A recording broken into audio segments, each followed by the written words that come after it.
Bismillahirrahmanirrahim. Assalamualaikum warahmatullahi wabarakatuh.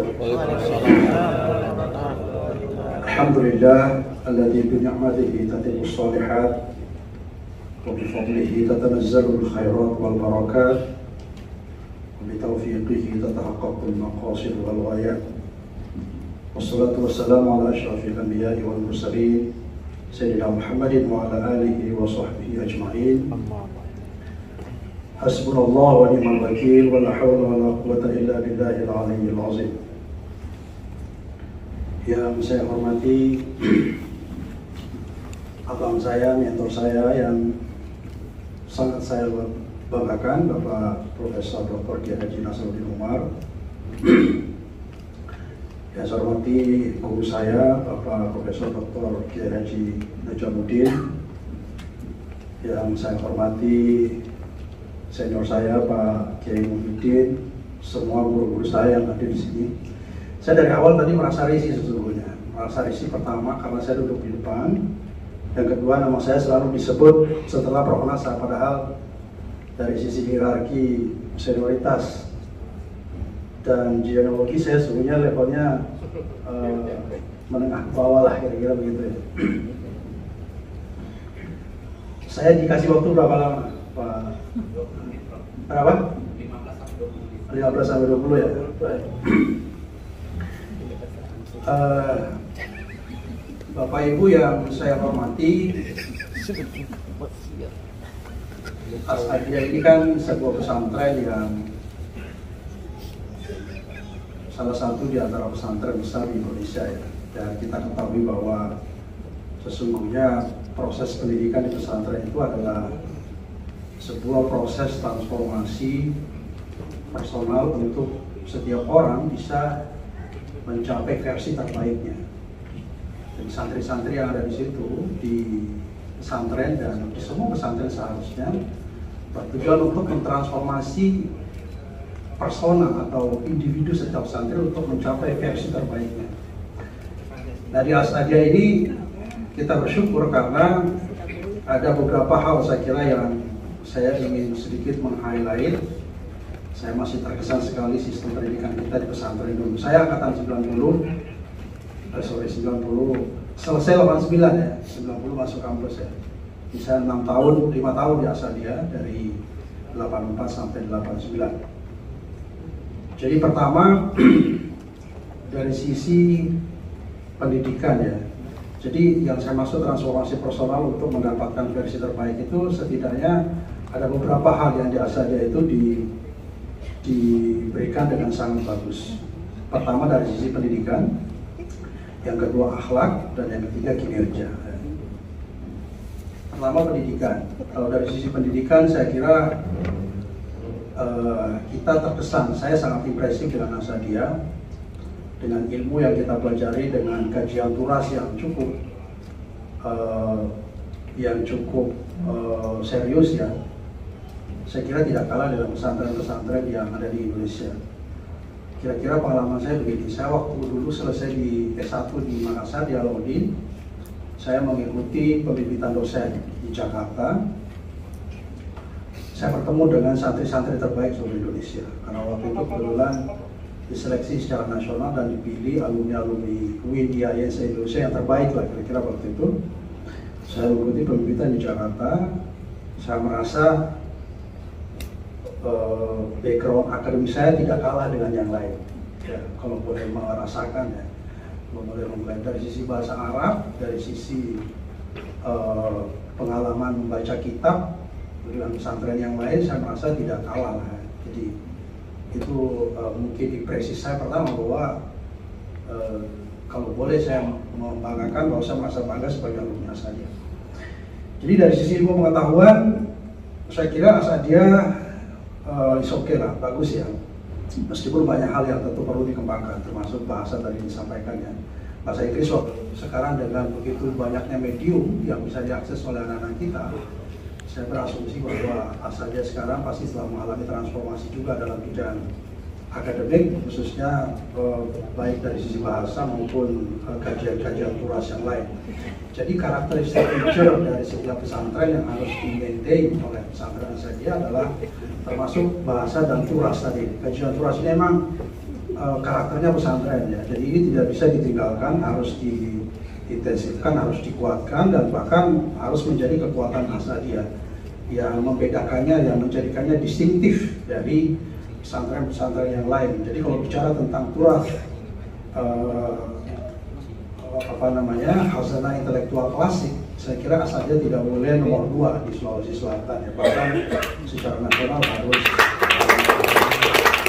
kuat. Jadi itu karakter pertama, turasnya harus kuat.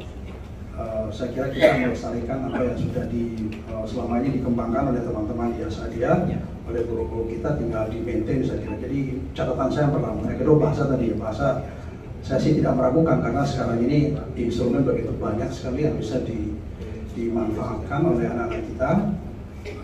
Bahasa Inggris terutama, asumsi saya sekarang tidak boleh lagi ada anak-anak yang bahasa Inggrisnya tidak bagus, karena sekarang instrumennya banyak sekali. Jadi kalau kita bahasa Inggris tidak bagus, pasti kita tertutup. Kalau kita terbuka, saya yakin bahasa Inggris kita bagus semuanya. Anak-anak kita sekarang luar biasa.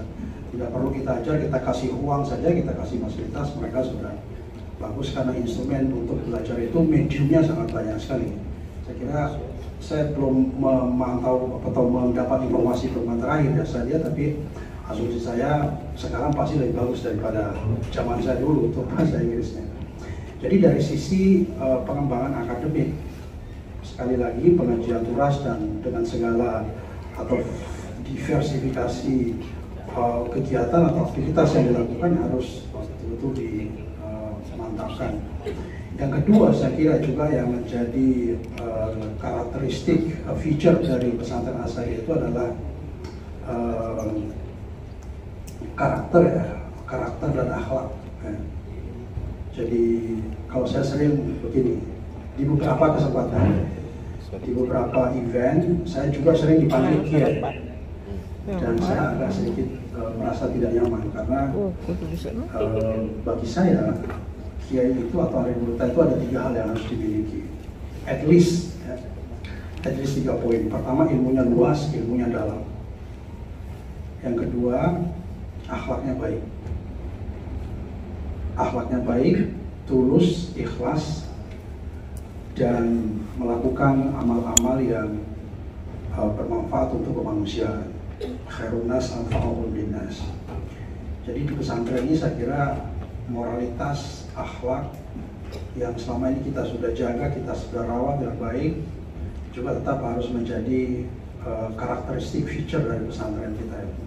Dan ini saya kira sekarang kita sering sekali disuguhkan informasi beberapa kejadian di berbagai tempat, pesantren kita sekarang sedang menjadi sorotan publik ya, sedang menjadi sorotan nasional. Banyak sekali hal-hal yang sangat memalukan terjadi di pondok-pondok pesantren di Indonesia dan tantangan kehidupannya sendiri.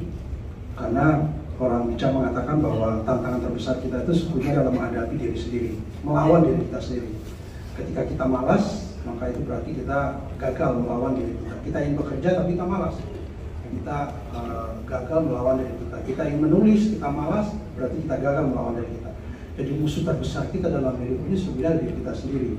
Nah, saya kira sebagai tempat lokus di mana hal-hal seperti ini bisa ditingkatkan. Jadi ilmu pengetahuan, moralitas, akhlak, dan kinerja. Kinerja terkait dengan kedisiplinan, terkait dengan ketekunan, terkait dengan ketulusan, keikhlasan, dan sesungguhnya.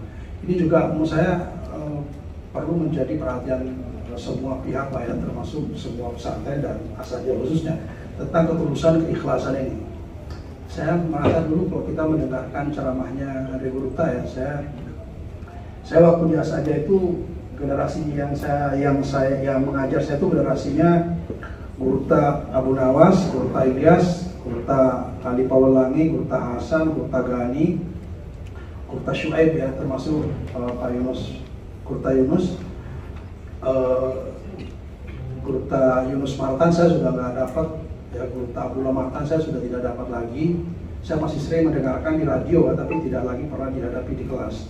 Tapi mendengarkan beliau berceramah di radio Suara Asatidz itu terasa betul-betul merasuk dan menyentuh hati betul. Dan saya kira itu karena keikhlasan beliau, ya, keikhlasan beliau, yang ketulusan beliau yang betul-betul bisa berfungsi instrumental untuk mempenetrasi hati setiap orang yang mendengarkan ceramah-ceramahnya itu. Saya dulu pernah ke Teheran, pernah ke Iran dulu, mengikuti sebuah aktivitas di sana.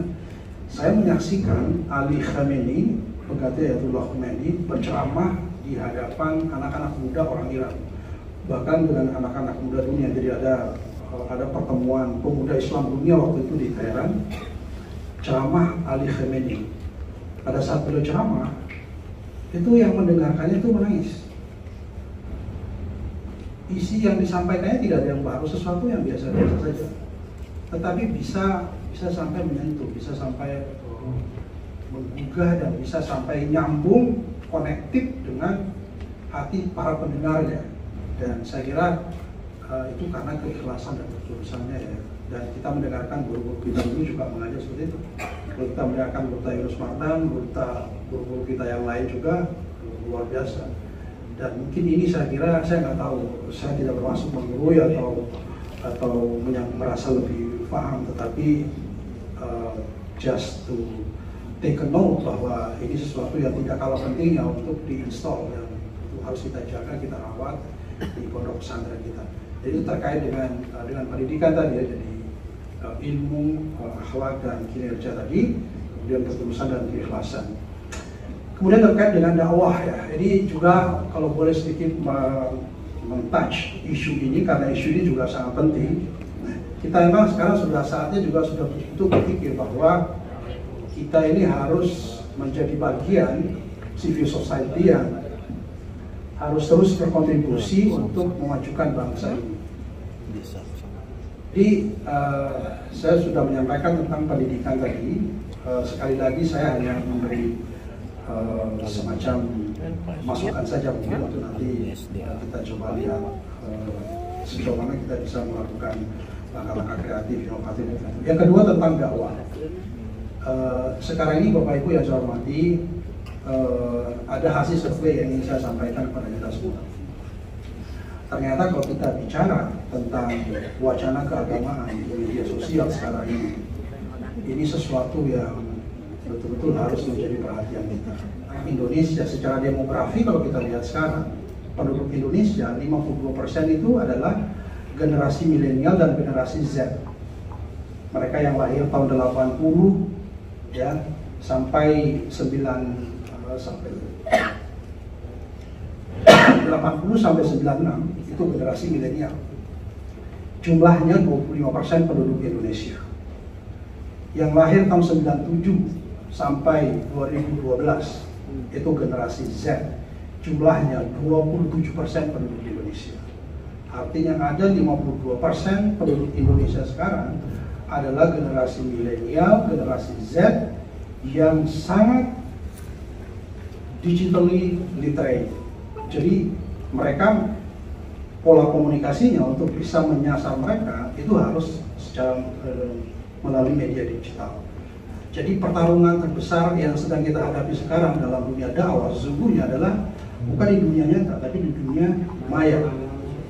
Dan oleh karena itu saya kira sudah saatnya kita saja sebagai salah satu lembaga yang memiliki kapasitas untuk bisa berkontribusi di sini. Saya sering mengatakan begini, bahwa dalam kontestasi untuk memperebutkan otoritas di ruang publik, ya, sekarang kita sedang berkontestasi, kita sedang bersaing memperebutkan otoritas keagamaan di ruang publik. Pemenangnya, ya, dalam kontestasi itu nanti pemenangnya itu bukan mereka yang punya ilmu yang luas dalam, belum tentu mereka yang ilmunya dalam sekali, ulama, kiai, profesor, belum tentu mereka pemenangnya. Tapi pemenangnya adalah mereka yang tingkat intensitas kehadirannya di ruang publik, yang mengisi ruang-ruang spiritualitas umat, mereka itulah yang akan memenangkan pertarungan itu. Oleh karena itu tidak ada pilihan bagi kita semua, harus kita aktif. Saja sebagai sebuah lembaga, sekali lagi, menurut saya harus punya pikiran atau orientasi berkontribusi dalam kehidupan berbangsa bernegara ini.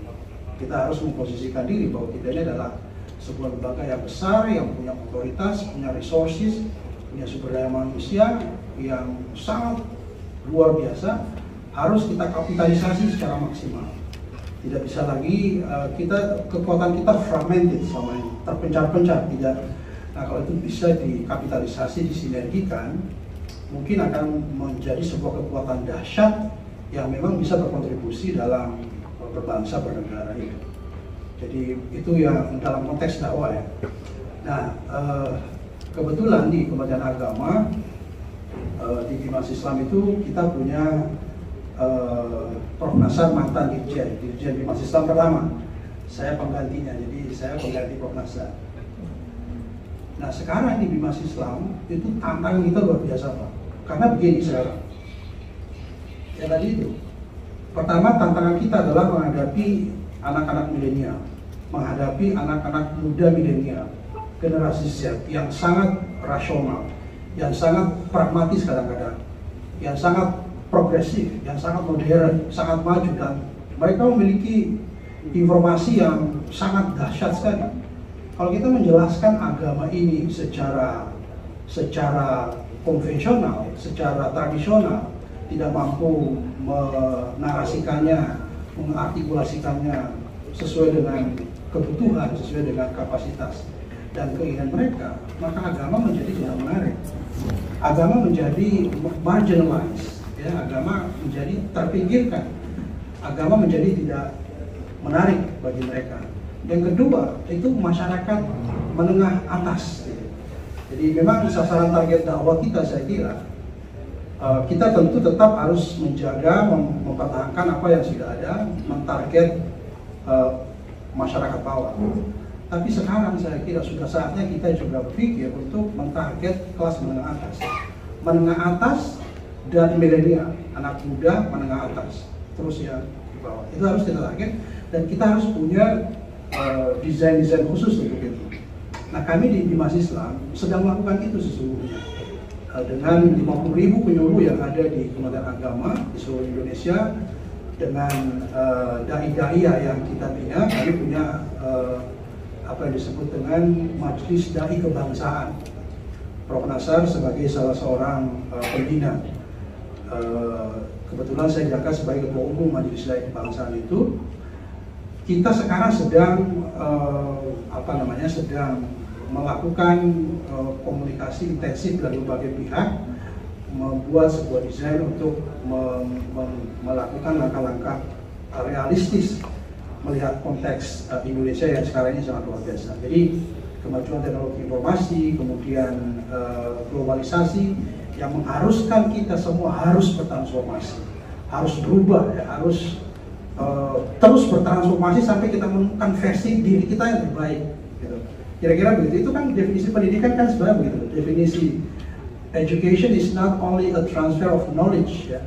Bukan transfer ilmu pengetahuan, tapi ya pendidikan itu adalah sebuah proses bertransformasi untuk kita menemukan versi diri kita yang terbaik. Oleh karena kita tidak boleh berhenti belajar, tidak boleh berhenti melakukan akumulasi intelektual, tidak boleh berhenti membaca realitas, membaca hukum, membaca literatur dan sebagainya. Dan saya kira sekali lagi saja sebagai sebuah lembaga yang memiliki resources yang sangat luar biasa, kita tentu punya optimisme yang ingin kita bangun di situ. Sedikit sekedar pengantar saja, mungkin masukan refleksi sederhana dari seorang alumni yang mungkin secara fisik tidak banyak berinteraksi, tetapi saya terus memantau dan terus mengamati dan insya Allah memberikan masukan-masukan kepada teman-teman untuk pengembangan saja. Terima kasih. Wabillahi taufiq wal hidayah.